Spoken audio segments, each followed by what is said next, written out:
I've got Discord open on the wrong side.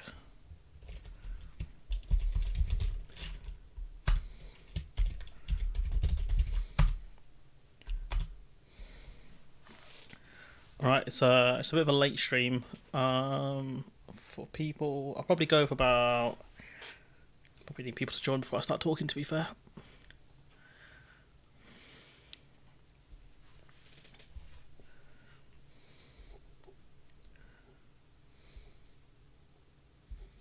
Right, I need to start the stream and I need to pee. It's great.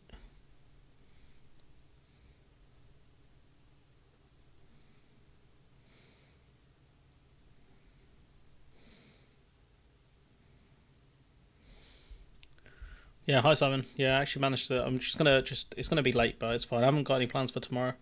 Well, I've got work tomorrow, but like I don't have any like errands I have to do tonight. I think. Beyond that stuff, it's not going to take me more than like 15 minutes. So yeah, back to streaming a bit. It's been a while. I think I missed the last 2 weeks. I'm going to say. So yeah, we're back. We're back on, anyways. I'm gonna try and stream every weekend. Maybe midweek ones as well, but it depends. What do you call it? Looking at getting some new equipment as well, so it should help. Hopefully, help me out a bit. So that's the plan, anyways. But yeah.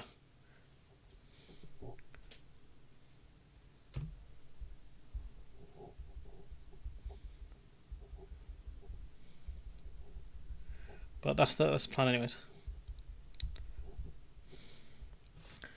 But yeah, hopefully everyone's okay. This Saturday or Sunday even. It's very late. It's probably the latest live stream. To be fair, it's not late for other people. As in, like some people do stream late. Maybe we'll get some. Maybe we'll get some like random people join us who are like living abroad or who are owls, vampires. Maybe we'll get some vampires. Who knows? But anyways, I hope you guys are alright. I'm not going to cover these ones here. I'll covered in a separate video. It's going to be a video on why I hate West Streeting, because I detest the geezer.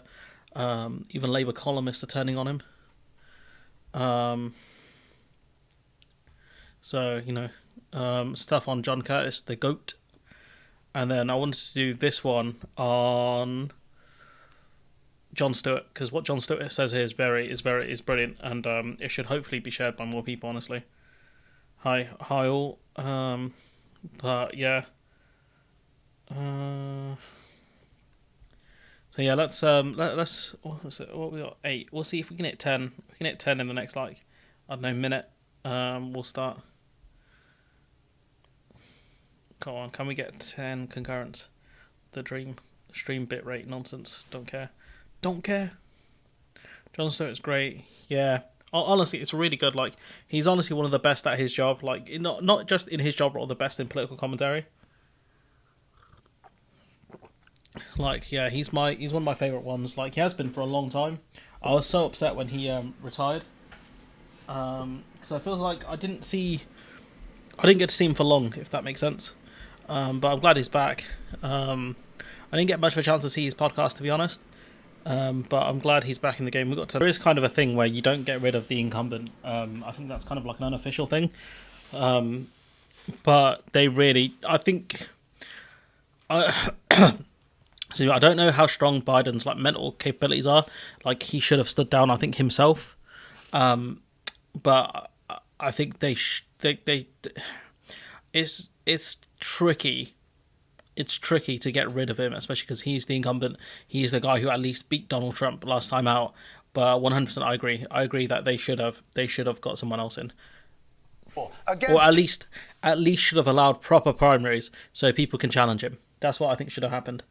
So that way, at least, you know, he can be battle tested before he goes into the debates with Trump. Because I think Trump will eat him, honestly. That people at Republican rallies are chanting "Genocide Joe." They're chanting "Genocide Joe," so it's not a good sign, honestly. Even though we're a country that doesn't provide as much support to Israel, like the fact that this stuff hasn't, you know, one of the good things about the US is their system of the media being allowed to constantly ask the White House spokesperson questions, I think is really good. I wish the UK did actually follow that format, but we didn't.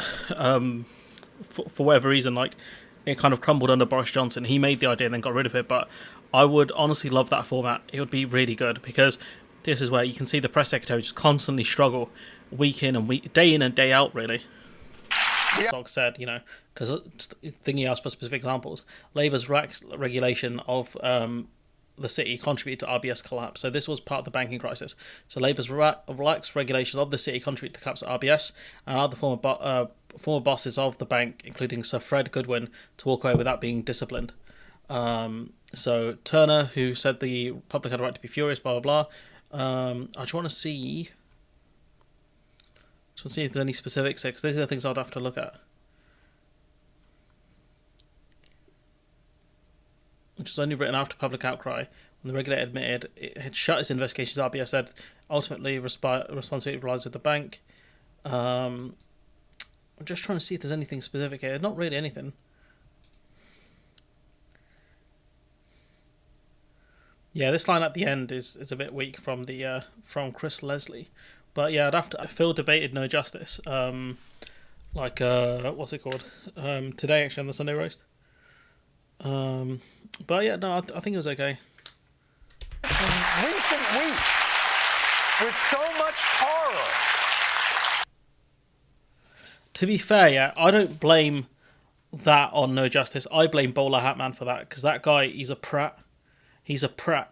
And he enjoys personal attacks, and he tried that shit with me, and it didn't work because I flung it back at him. So the bowler, the one with Hatboy, that was him. That was honestly, that I don't blame her for. So yeah, he's one of the best. He's great. If I could be half as good as he is at commentary, I would be really good, honestly. So I did want to discuss the Iran situation. As well, I want to shut the stream up about half 10 because I need to get ready to go sleep because I have work. But yeah, so it's hard to debate with a propagandist. Phil was doing a good bit of mansplaining. Phil didn't address her points a lot of the time. Plus, she missed the opportunity. Yeah, she did that. Yeah, fair. I pulled him up on it in the chat at the time. There's this YouTube have got this thing in the way, and it really pisses me off when it comes to reading comments straight away. I pulled him up in the chat. I'll read that in a sec, Pagan. I can't read it because there's like an emote thing that blocks the this stupid thing here. It blocks the chat, so I can't see it on my computer. But yeah, anyways, had a good chat with him myself the other week though. I mean, that's fair, but like I said, the guy's a prat, so I don't really care. I don't think I'd ever go on discussion with him again. Like, he genuinely, there is, like, it was, what I was saying was not complicated, and I broke it down in so many different ways, right, that he still didn't understand my point, because he kept jumping to things that didn't happen. So yeah, it just drove me nuts, honestly.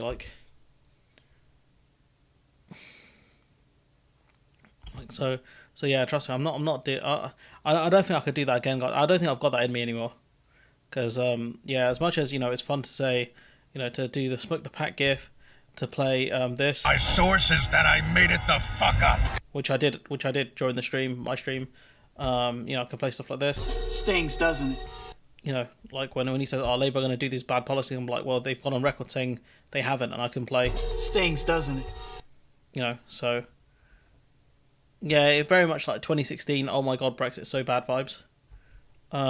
So yeah, it's just I don't want to do it again, guys. I don't like. I want to avoid toxic debates. This will be my reaction if anyone asks me to debate anyone toxic. Ugh. Brother, ugh. What's that? What's that, brother? Because honestly, I don't want to. Why do I have this button twice? Okay, that one's broken. Okay. Anyways, like I said, like I'm not gonna do that. I don't think he's he does enough research on certain topics and things like that. Just keep putting out your non-debate stuff. It's really good. Yeah, I mean, It's easy, and like it's not I don't find a lot of it too difficult. This stuff is new to me though. Geopolitics is not, well, it's not new to me, but it's one I haven't got expertise in. So there's a lot more reading I'd have to do on this, and a lot more understanding. Because the Middle East is one of the most complicated regions in the world. I'd say the only thing more complicated than the Middle East as a region is probably Africa. Africa would probably be the most complicated region to understand. But I'd say the Middle East is probably second, followed by maybe South America or Asia. Thanks for the €2, Roshin. But yeah, so honestly, it's this area here is not my area, it's not my wheelhouse, not my expertise. If you ask me what my area of expertise are, I'd say I don't know. But this ain't it. I'll put it for free. So all I can do is like speculate on a lot of stuff. The people, I'm a big spender. Yeah, I can see that. I do want to see more kind of experts. There are some in the field, obviously on the Middle East and stuff. I do hope more of them go on things like Twitter, go in the media as well. Like Bassem Youssef has been on a lot of more programs and stuff, and he's doing really well in terms of explaining it to people. Like, I'm glad at least the only one good thing is more people are talking to Bassem Youssef, because again, he's the guy is brilliant. He's the equivalent of Jon Stewart in my opinion. He's on the same level. Whereas the BBC used to like reporting the Middle East as the volatile Middle East. I mean, to be fair, it's facts. It's facts. It's volatile. The Middle East is always volatile. So it's just the way it has been for a while. But anyway, so Iran launches drones at Israel in retaliatory attack. So this is in retaliation for Israel attacking a Iranian consulate. I think it was in Syria. And so, Iran are saying they have taken, essentially a proportionate response, which we will discuss. But obviously, Israel's actions are illegal according to international law. And I think, Iran could have taken them to court over it, but we'll have to wait on that. There's constructive debate and there's childish competition. Well, to be fair, I never said I'm against childish competition.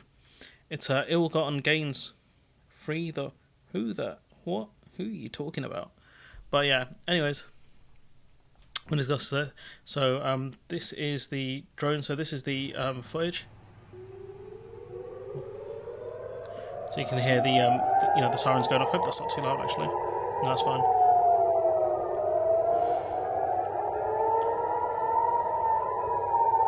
So yeah, that's what's going on there. Sirens and air defences interceptions in Tel Aviv. There were defences taken across Jordan and Syria, I believe, as well. So there was that.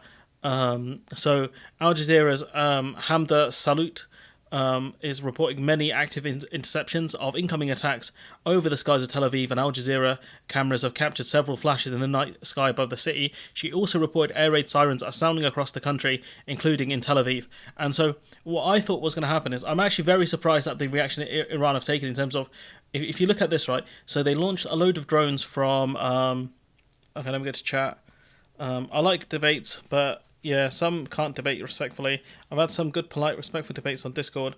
I've not had the chance to debate about Gaza, though. I'm on the side.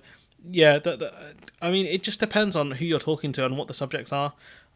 Yeah, sometimes if people try and, like, tilt me a bit, like, I'll just start flaming them honestly. Like, this is all you'll see. Assembled all. Exodia. I need to clean up this one. Not possible.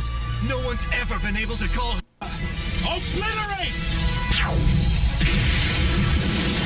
Go like that, honestly. I'll just stop. There'll be a point where I just stop trolling, and I'll just be like, get serious, and that's all that'll happen. You'll see this one, and you'll hear this. Stings, doesn't it? So yeah, this could get out of control quickly, though. Deliberate or accidental acts. Iran have said they're done with this phase, so their turn is basically over. They're waiting for Israel to reply. I reckon Iran could hit that Israeli base more than Israel is saying regarding footage. Possibly. Again, we don't know. So this is what surprised me, right? Iran launched the drones from Iranian airspace. That looks so creepy. I can't imagine the fear people must feel looking up. Yeah, honestly, yeah. But again, some countries don't have air defenses like that. They don't have the air defenses that can deal with that kind of stuff. So at least Israel has that. Iran are actually proving. To be fair, they can't risk an all-out war. One of the reasons why the Iranian regime has lasted this long is because they can push the line. But they know how not to cause an all-out war, especially given the size of Iran. If you look at Iran, even the Americans said that they would have trouble, doing regime change and occupying Iran, just because the sheer size of it. Their population is massive as well. So that's one of the things where Iran does have that in its favor as well. But they're not. The people running it are not complete clowns. They're not going to do Saddam nonsense. Like, if you think about it, they did get involved in the Iran nuclear deal. Like, they were involved in not getting a nuclear weapon in return for sanctions being lifted. Let's see. I reckon Iran hit that airbase. Let's see. I hope it's only been one strike so far. I hope it doesn't escalate. Yeah, I think Iran are saying they're happy to leave it as is. It just depends on Israel now. Iran are actually proving reasonable, but there are lots of flights out of Tel Aviv. Yeah, I reckon there would be. Sunak said RAF took out some of the drones. Yeah, they did. The RAF and the United States Air Force. So this is what surprised me. So if you look at where Iran is on the map, right, and for some reason in my head, Iran were on this side of the map. My geography skills are not very good, and I think that's whenever you talk about geopolitics, the one thing you realise is your geography skills are washed.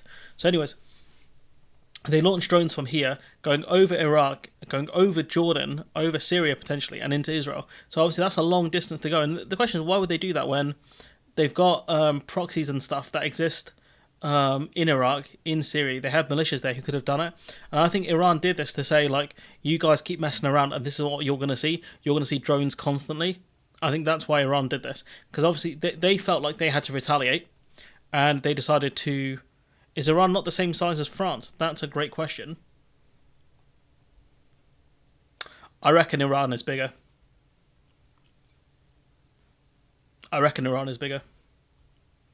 So anyways, like I'm saying, not much though.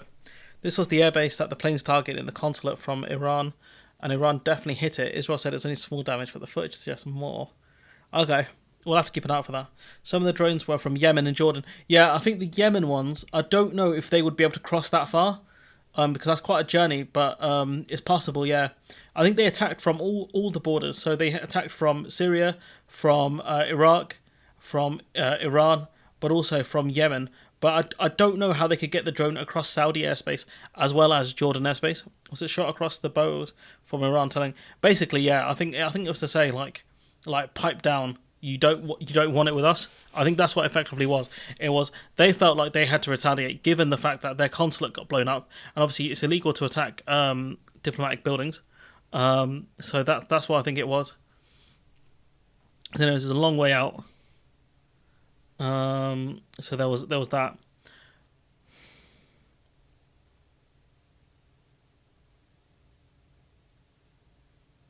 So it's concerning. It's concerning. I'm not gonna lie. Let's see. Iran is much bigger. Maps give a warped view because of curvature. Yeah. Iran, I think, is 3 times the size of Iraq. That's a fair size. Yeah, Iran is no joke, guys. In terms of size. So I think they just said you don't want it with us. I think that's what they're saying because they felt like they had to retaliate because their consulate got blown up. Amazingly accurate from that distance. So yeah, I can't imagine they would have that much success Yemen shooting drones that way. It would make more sense if Iran did it from Syria or Iraq, but I guess they want to say like we've got long range as well, and they did fire missiles and things like that at Israel, and that's something we'll discuss in a minute. I do want to discuss statements regarding Iranian regime's attack on Israel, saying this is Starmer, but it's also like a lot of the other senior politicians have said this. It was the Shahed drones. It shows the US that they can't underestimate them. Yeah, those Shahed drones are nasty as well. Those ones are gnarly because they're suicide drones. I reckon Iran will make it a point. Yeah, I think they just said don't do that again, otherwise we will go further than this. And like condemning Iran is good. But again, like none of them condemned Israel when they attacked the consulate. UN condemnation of Israeli airstrike could have obviated retaliation. So the UN effectively didn't put a statement out. You can see obviously Iran's statement, saying they condemned, the quote Zionist regime reprehensible act of aggression on our diplomatic premises in Damascus, and subsequently brought to justice its perpetrators. So it looks like it's clear they were trying to target that airbase by the sounds of it, as well as just general population. The imperative for Iran to punish the rogue regime might have been obviated, it said on social media, but it also said, effectively, they're not going to take any more action unless Israel does or the Americans do. Israel says its defense actions on Iran. So, they're saying they defended themselves. Iran has launched aerial drones and missiles at Israel, marking a widely anticipated reprisal attack. And that's the key here. It's a reprisal. It didn't have to go down like this. Israeli military sources said more than 100 drones had been launched. The US had shot some down, CBS reported. And obviously Jordan closing their airspace to this. And everyone's kind of wondering, what are Israel going to do next? And that's one of the key kind of considerations. The Israeli military saying 99% of the missiles and drones fired by Iran overnight were intercepted without hitting their targets, but also the fact that these were also intercepted by the Americans and British forces. Iran said the assault was in response to the deadly attack on the diplomatic compound more than 2 weeks ago. So, we can see what it is. What if Israel targets the Iranian embassy in Iraq? Again, attacking an embassy is an act of war. It's absolutely an act of war. US have told Iran they don't want the war and vice. Yeah, exactly. Both sides are saying to each other, don't escalate. Israel was stupid to set the consulate. Netanyahu must be getting really desperate now. Yeah, the theory is he's trying to make a regional conflict. He's trying to drag the Americans in to fight Israel and get into Iran, and fight the other countries to really help out Israel. I think one of the other things is there's the escalate to de-escalate strategy. So this is something William Spaniel spoke about. So his videos are always quite interesting. This is very much a channel I recommend. I cannot recommend this channel highly enough. He does really, really good content, and it's not like long bloviate videos. You're talking about between 10 to 20 minutes. Outstanding work, this guy. A lot of respect for him, a lot of time for him. And so the idea you can escalate to de-escalate. So let's have a quick listen, actually. Russia's government is opaque, and no one knows for sure. But Moscow appears to have a completely different perspective. No, actually, we'll leave it. It doesn't matter. I don't think in this context it will matter too much. But point being is, Turkey did say that they wouldn't allow airspaces to be used to attack Iran. So if we go back to the map, right? If we look at here, Turkey borders Iran. Turkey borders a lot of countries, actually. It's kind of crazy when you look at it. Turkey borders 8 countries. Borders Greece, Bulgaria, Georgia, Azerbaijan, Armenia, Iran, Syria, and Iraq. That's crazy. I guess the only one that would border more countries is probably Russia. No, I think that's pretty close, to be fair. But yeah, anyways. Syria is one thing, but Iraq and are not Iranian. Iraq are not Iranian allies. They would see such an attack on Iranian embassy. Yeah, when you attack an embassy, though, it's an attack on that specific country as well. Pakistan borders more countries. Do you think? No, does it? So you got India, Tajikistan, Afghanistan. That's 3. I don't think it does. The Saudis have got quite a few actually. The Saudis, let's see, the UAE, Oman, Yemen, Iraq, Kuwait, Jordan. The Saudis actually border quite a few as well. Oh, I forgot Pakistan. Turkey doesn't border Pakistan. Oh, you're talking about from this side? Yeah, if they want. Okay, fair enough. But yeah, so if you look at it, Turkey. Ravens here. Turkey doesn't border Azerbaijan. Oh, that's my bad. I misread the map. So it's Armenia. It's a fair point. That's a fair point there. But it borders quite a few countries. Anyways, as I was saying, so if you look at how Israel could respond, you'd have to go through Iraq. It would have to go through Iraq, basically. Iraq and Turkey. Maybe Azerbaijan or Armenia. Well, yeah, Armenia, maybe. But again, I don't think they would do that. US would want to remember the wars they joined in and lost. Korea, Vietnam, etc. Yeah. I don't know how much heat the Iranians are packing, to be fair. Plus, their population is not too enamoured with their government. I guess a war could unify it, but it could break it as well. I don't think a lot of the Iranian population would be happy to die for the Ayatollah. So we'll have to wait and see on that one. So yeah, we've got that anyways. So let's carry on. So this is the Press TV statement. This is this one. Iran has a huge influence on Iraqi politics. Yeah, the Iranians are the ones that bailed them out against ISIS, to be fair. Jordan also took down some drones. Yeah, they closed their airspace. So it was a massive team effort to stop this. So mention this. So we're waiting for a response. We don't know. It doesn't look like anything's anything's breaking. Just the Iranians saying like don't start it again, basically. So we don't know what Israel will do next, to be honest. The New York Times reports that Iranian attacks involved 185 drones, 110 surface-to-surface missiles, and 36 cruise missiles were launched from Iran, Iraq, and Yemen. So they're not playing around here. They'd be wise to. The US have fared poorly in the Middle East. Shouldn't be there anyways. Yeah, I just with this stuff, right? I can't imagine American taxpayers want to fund another war, considering the Iraq War. Let's see how much the Iraq War actually cost them in the end.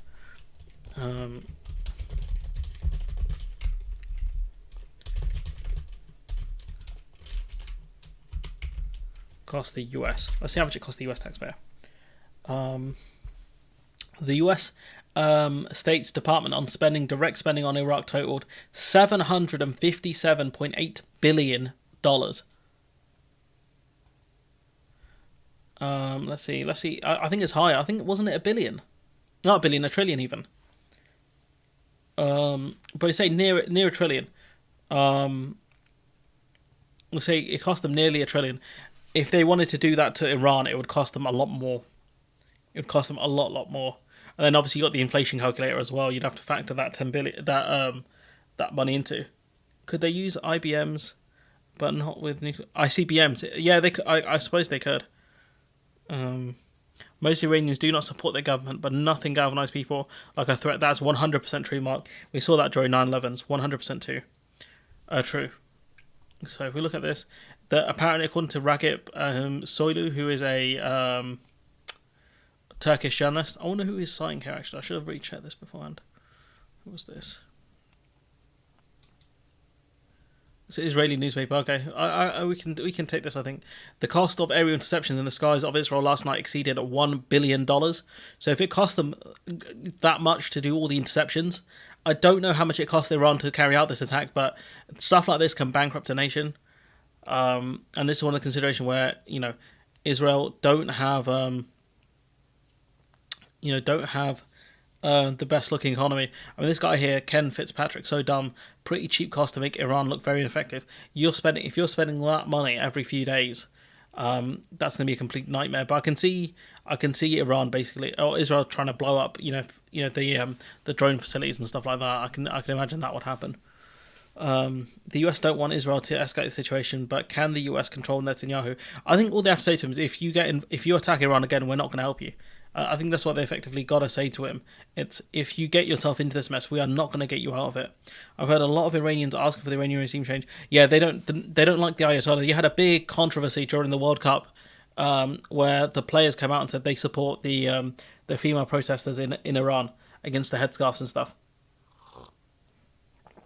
So trust me, there's no. I don't think there's a ton of love for the Ayatollah over there. Iran has massive problems with sanctions and other things as well. But again, nothing will galvanize them like a war would, especially a war against Israel, I think, in my opinion.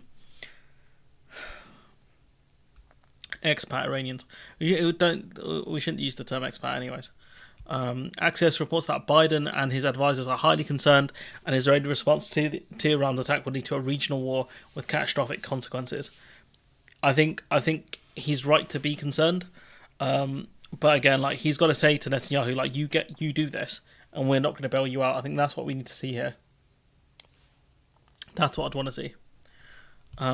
So more stuff here. So Blinken condemns Iran's attack on Israel. As the president said, our commitment to Israel's security against threats from Iran is ironclad.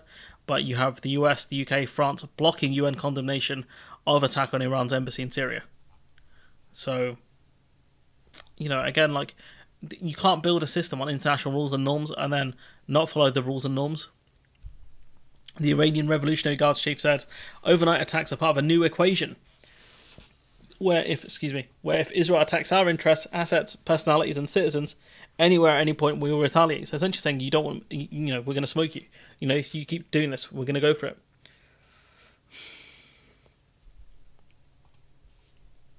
This guy makes an interesting point, actually. I wonder if there's any good replies to it. But maybe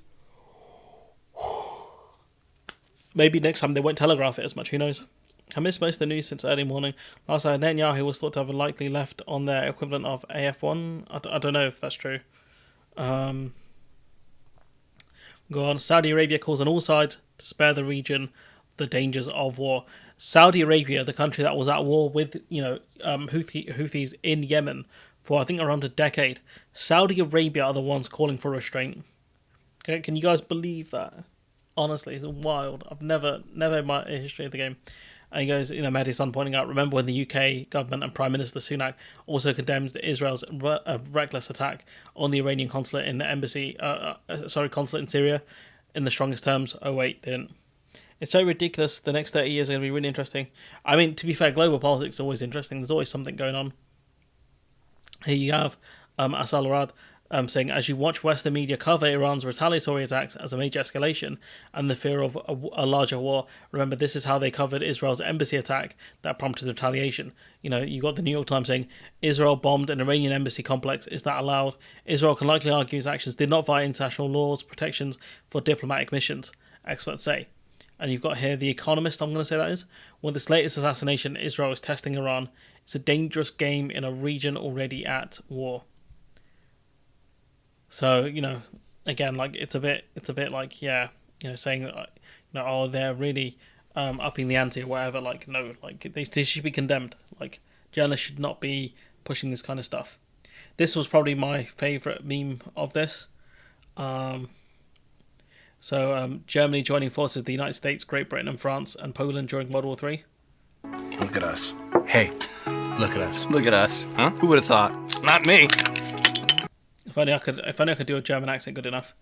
But I'm going to replay this because one of my favourite memes. Look at us. Hey, look at us. Look at us. Huh? Who would have thought? Not me. So yeah, no, it kind of... This is the only thing that's made me laugh at this whole situation. I'll be honest. But yeah, going back to the map here, I don't know. They've done it before, to be fair. I guess, could they go through Saudi airspace? Possibly. I wonder if they could do it. I wonder if the Saudis would let them do it. I don't know if they would. I guess it would depend. Maybe they could use US military bases, but I don't know if the US would allow it. I don't know. It's because Israel I think has carried out airstrikes on Iran before. Let's have a look.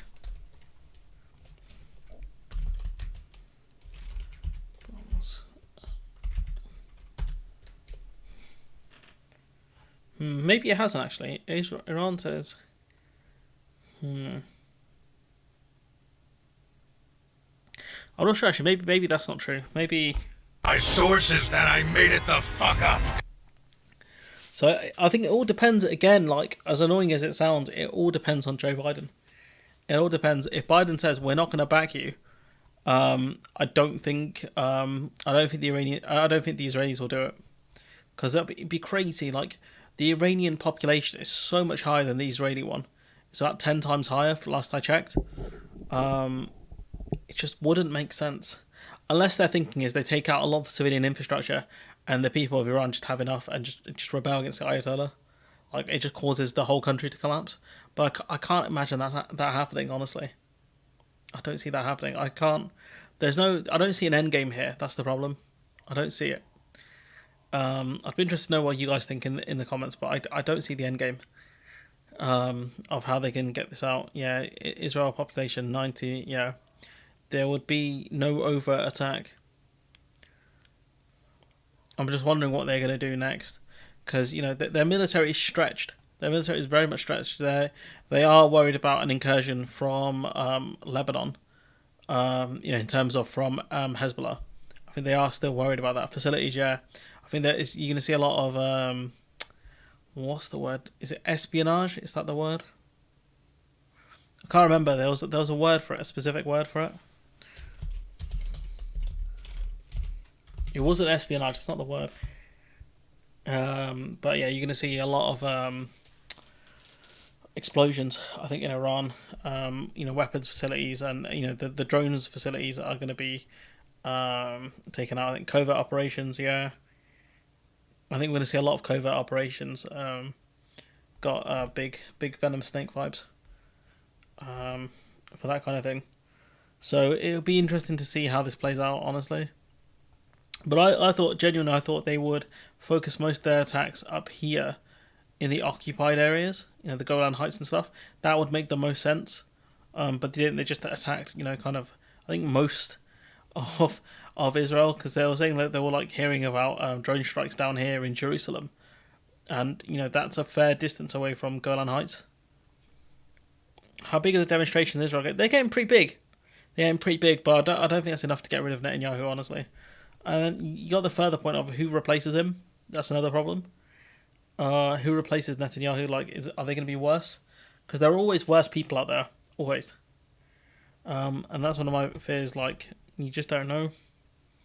I hope they don't regarding civilian casualties. Plus, so much amazing ancient. Yeah, Iran's a country I did want to visit at some point, but you just never know with the Iranian regime. But it's a very interesting country. Oops, I zoomed into Iraq there. There's Iran there. So again, the distance is very high. With Russia, Ukraine, Israel, Palestine active, and possible threat of China, Taiwan, the US will be wary. Yeah, to be fair, I'm actually really surprised that China haven't invaded Taiwan, given the fact that the US are heavily distracted by Ukraine and Russia, and now further distracted in the Middle East. I think if we did see a hot war with Iran, I do wonder if China would go for Taiwan at that point, because again, the US, the US is the strongest, it's the most powerful nation in the world, but at the same time, it's not Superman. It can't be everywhere at once. Isn't Iran the core of what Persia was? Yeah, I think it was. Yeah, I think this is the old Persian lands. If Israel didn't respond, what then? Ceasefire diplomacy? I think if Israel doesn't respond, then I think the tensions between Israel and Iran will simmer down. That doesn't really help Gaza that much, I think, because the situation in Gaza, these are two very different situations that are ongoing here. One is an occupation of an area, a country. I know Palestine hasn't been officially given statehood, but I think that stuff's kind of nonsense, anyways, because it's all man-made nonsense. So I think tensions will simmer down this way, but I don't think that will help with peace negotiations. That much. The majority of Israeli people support the Gaza. Yeah, that's the other problem. I don't see. I think Iran. If Israel enters into war with Iran, like a proper full scale war, I think they would have to move a lot of troops out of Gaza to be prepared for an Iranian incursion. And if we let's have a look actually. How big is the IDF?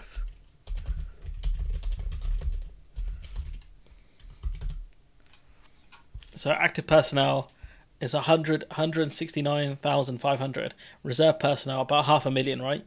Let's see how big are the Iranian military.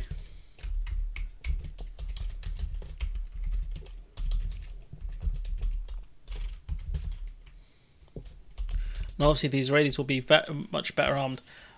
You're talking, surprising actually. So you got 587,000 active duty personnel plus 200,000 reserves and trained personnel. So you're talking about a gap of around 300,000 potentially. But then again, the IDF, a lot of their forces would be reserve personnel, whereas in Iran it's the opposite. So these are active versus reserve. So it depends how well trained your reserve personnel would be. I say this will only give the excuse not to further reduce supplies. Yeah, I think they would do that. The US would have to move their remaining troops out of Iraq too fast. Yeah, potentially. Would you think there would be a land war? Why do you think? I'm just saying if escalations rise, that's the that's the end game of it really. A hot war between two nations. But I can't, I think there'll be just airstrikes and stuff between the two. I'm saying if it does escalate that far, I don't think Israel would want it to go that far anyways. Purely because I don't think they've got the military personnel to deal with a country the size of Iran. So it's just more kind of speculation, or as O'Brien would say, pontification. But I think if the Americans, if Western countries say we're not going to back you if you go attack Iran, again, I think that kind of deals with that one. I don't think they're that crazy that they would go back in for Iran again. Forget that No one is going through other lands. Yeah, that's another problem. Why do you think if the IDF bomb Iran nuclear bunkers and facility? Ooh, that's an interesting one. I think if they do that, I think Iran will try and strike at similar facilities in Israel, as well as other kind of targets, like military targets or infrastructure targets. I think that's what we would see. We would see just a battle of air forces, I think. Israeli government is not behaving... It hasn't behaved rationally in a long, long time, honestly. It hasn't behaved rationally in a long time. I did actually forget, there were comments I had down here. So I did want to address those before the end of the stream. Control of the Gulf Persia by... The Gulf of Persia. Let's see, where am I looking for that? The Persian Gulf, okay. I mean, they could do it. But again, like... they'd have to, allocate a lot of resources here. And again, I just wonder how... If it does escalate that far and America does allocate a lot of resources to Israel, I just think China are looking more and more at Taiwan, thinking Americans ain't going to save you here. I don't know. I could be wrong in that one. I think I read something today regarding Kim Jong-un firing up over invading South Korea. If things escalate, some US averse actors on their various aspirations will make their gambits. Yeah, I think so. I don't know about Kim Jong-un. I don't know if he got the facilities to take South Korea. Honestly, I doubt he does. And obviously, you've got Japan in the region as well. Like it's not just a case of these countries actually being isolated. Taiwan being isolated, or South Korea. Where's Korea on the map? South Korea being isolated. Like, you've got Japan right here, and Japan are talking about investing more in their military. So it's more than just dealing with the other party. It's more than just North Korea dealing with South Korea. They're gonna have to fight Japan as well, I think, depending on how willing Japan are to stand on business. And when we look down here at Taiwan as well, Japan aren't that far, depending on if they've got any ports down here. You've also got Australia as well, who I think they said they would back Taiwan. I think they said they would back South Korea, so that would be quite interesting, especially with Australia buying, kind of more, like, trying to get more nuclear submarines and stuff. I heard today that Israel has killed 7 or 8 Iranian nuclear scientists over the past number of years. Yeah, they've done like kind of covert attacks on facilities and things like that. I think that's not the most secret thing. Our fleet has toured the South China Sea and completed an exercise. Let's see, with NATO navies.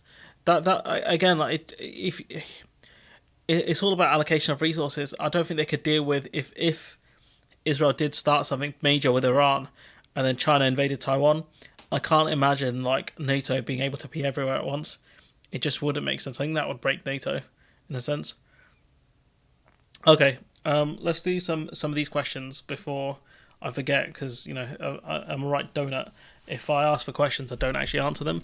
So, see, Tory MPs standing down election. I think there was one who recently announced it.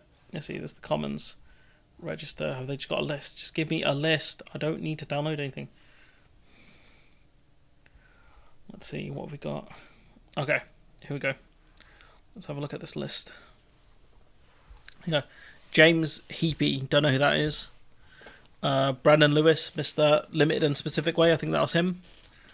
Theresa May, that was a bit surprising. I thought she'd be there forever, to be honest. Kwasi Kwarteng, this was a surprising one.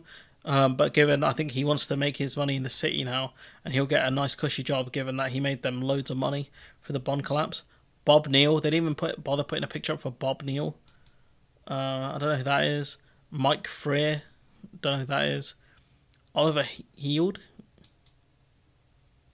Sir James Doddridge, Bob Stewart, Nick Gibb. Is Nick Gibb? He's one that does sound familiar. Who is Nick Gibb? I don't know who that is. I think I've seen his face, actually. I think I've seen him in some sort of interviews before. Where is he from? Littlehampton. So we also got John Barron. These all just sound like fake names. Jamie Wallace. Lisa Cameron, formerly of the SNP, defected to the Tories. Ah, okay, that was her. Don't know who that is. Chris Grayling, Mr. Cut and Paste from a takeaway menu. Alok Sharma, Mr. Cop 26. Ben Wallace. Ben Wallace was a bit surprising as well.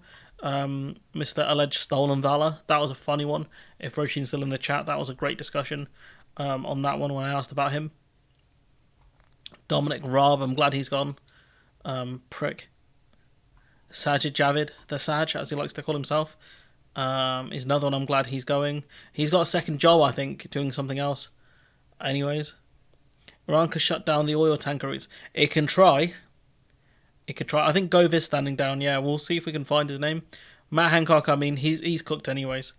Hope he has a fun life with his new girl when he was breaking COVID rules. Actually, he wasn't breaking COVID rules because he already moved it. He already was in the bubble with her or some nonsense. Nadine Doris, that's great. George Eustace, again, glad he's gone. Another fraud. Sir Graham Brady, the chairman of the 1922 committee, the guy who's gotten rid of more Tory prime minister than anyone else, I think. China heard subs and nuclear are not happy. Anyone? Oh, you're talking about the UK Oz. What's it called? UCAS or something like that. Chris Pincher, surprise. Julian Knight. I wonder what Knight was. Oh, he's suspended after a serious SA allegation against him. It remains suspended. Dina Davidson, I think she's only recent, yeah. MP 2019. I've dedicated the vast majority of my time to politics and helped make people's lives better. I mean, you haven't made people's lives better, you're a Tory, but okay. But to be frank, as men, I haven't had anything like a normal life for 20-something. For a 20-something. Davis at 29 thought to represent a new style conservatives. I mean, okay, I mean, this is probably the weirdest reason to stand down. I mean, you became an MP at like, oh, is the buffering bad?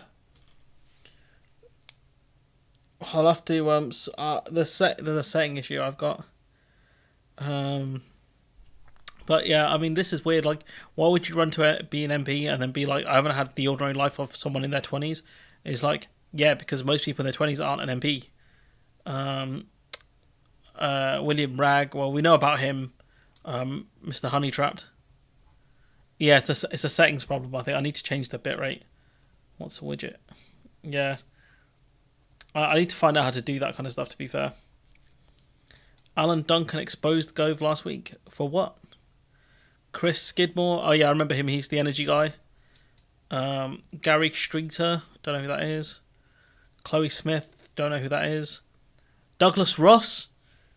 Douglas Ross is going. You know, the guy who, when the football came towards him, he looked like he looked like he was shot. Kevin Foster. We can see if we can find him on the list. Charles Walker, I remember a weird interview with him, I think I saw. Nigel Adams. Crispin Blunt. He's actually okay. You know, when they say a good Tory, but I think he was alleged to have done something, I think.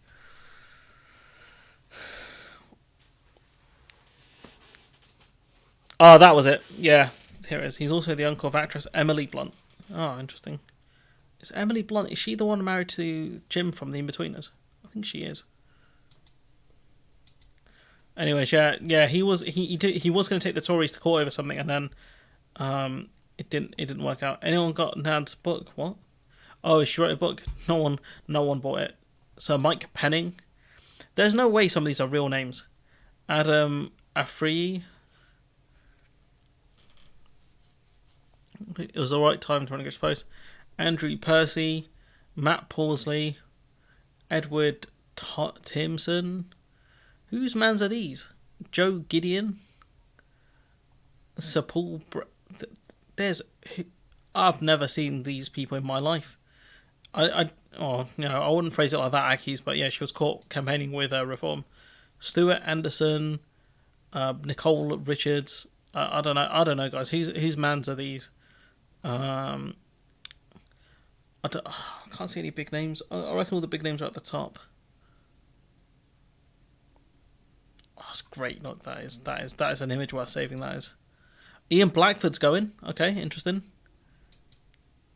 After losing his senior role, Harriet Harman. I don't really like her that much, anyways. Alan Cunningham, Labour. Margaret Hodge. Glad she's going. I don't like her. Barry Shearman, don't know who that is. Whitehead. Ben Bradshaw, I think that name's familiar. Wayne David. Paul Bloomfield. Dame Rosie Winterton. Dame Margaret Beckett. John Cruddas. Colleen Fletcher. Sir George Howarth. Someone from Plaid Cymru. Okay, that's the list. I didn't see. Where's he gone? Kevin Foster. I didn't see a Kevin Foster on here, so let's see if we can find him. There's no Kevin Foster on this list. Unfortunate. That is unfortunate. Conservative campaign strategies. I mean, the fact that they're running with non-conservative leaflets is kind of funny. Let's see. We could look at Liz Truss's book. I'd rather not. Harlequins meeting. I don't even know what this is. What is Harlequins beating UBB Bordeaux? Who's this? Harlequins produce a stunning upset to reach the Champions League semi-final by beating French heavyweights. What's this, rugby? Oh, I don't care for rugby. Ugh. Brother, ugh. What's that? What's that, brother? Emily's married to Office Guy. Yeah, Jim. She's married to Jim, yeah. Her sister's married to Stanley Tucci. Alright, anyways, guys, I've got to go get ready for work tomorrow, so yeah, it's just a late stream, one that, I haven't streamed for a bit. Get everyone to vote Lib Dem to remove him, yeah. I mean, good luck with that, genuinely. Just make sure you've got a good candidate. That's the important thing for me. Just make sure you got a good Lib Dem candidate, a strong candidate who can get rid of your local Tory MP. My local MP, Michael Ellis, is still running, I think. So that's annoying. So I do want to keep an eye out for him. But yeah, it's just a quicker stream than normal. It's gone for about an hour, to be fair, almost. So yeah, I'll be back streaming hopefully next week. It's just kind of days of escaping me a bit. I need to get better at midweek recording. I don't think I'll do a separate video on the Iran stuff, so I'll just close these tabs now, so I don't forget.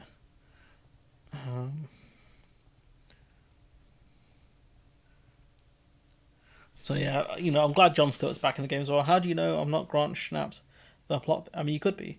Watching the roast today, Phil thinks the Lib Dems would be the official opposition, even if smaller than SNP. It depends. It depends how many seats the Lib Dems take off the SNP. That's the question.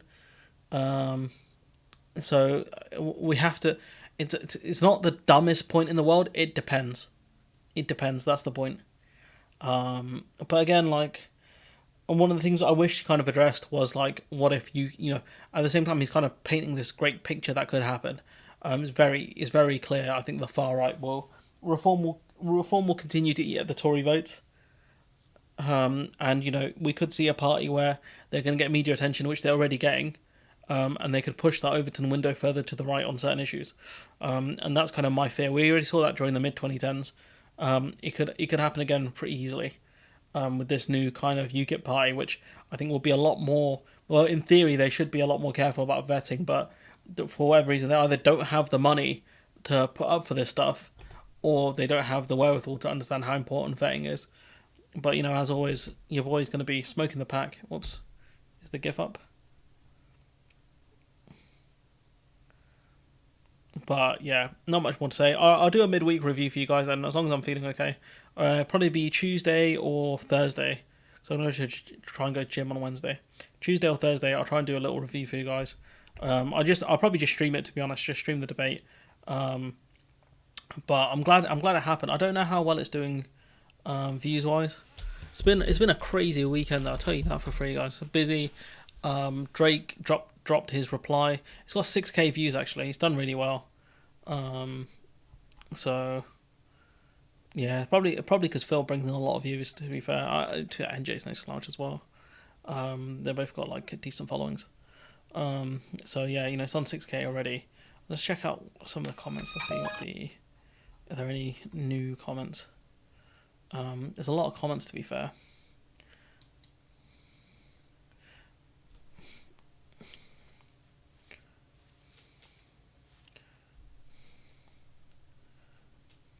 See, I'd argue that quite a lot of people are planning to vote Reform would Conservative if Corbyn was still a Labour leader. What? I would like to see Phil have a debate with Owen Jones. That'd be quite fun. But yeah, no, it looks quite interesting, to be fair. But yeah, anyways, I'll catch you guys maybe, potentially, Tuesday or Thursday. Potentially. Alright, cool. I'll see you guys then. Bye-bye. Yeah, I hope work goes okay as well. Got another mess I've got to deal with, but it's all good.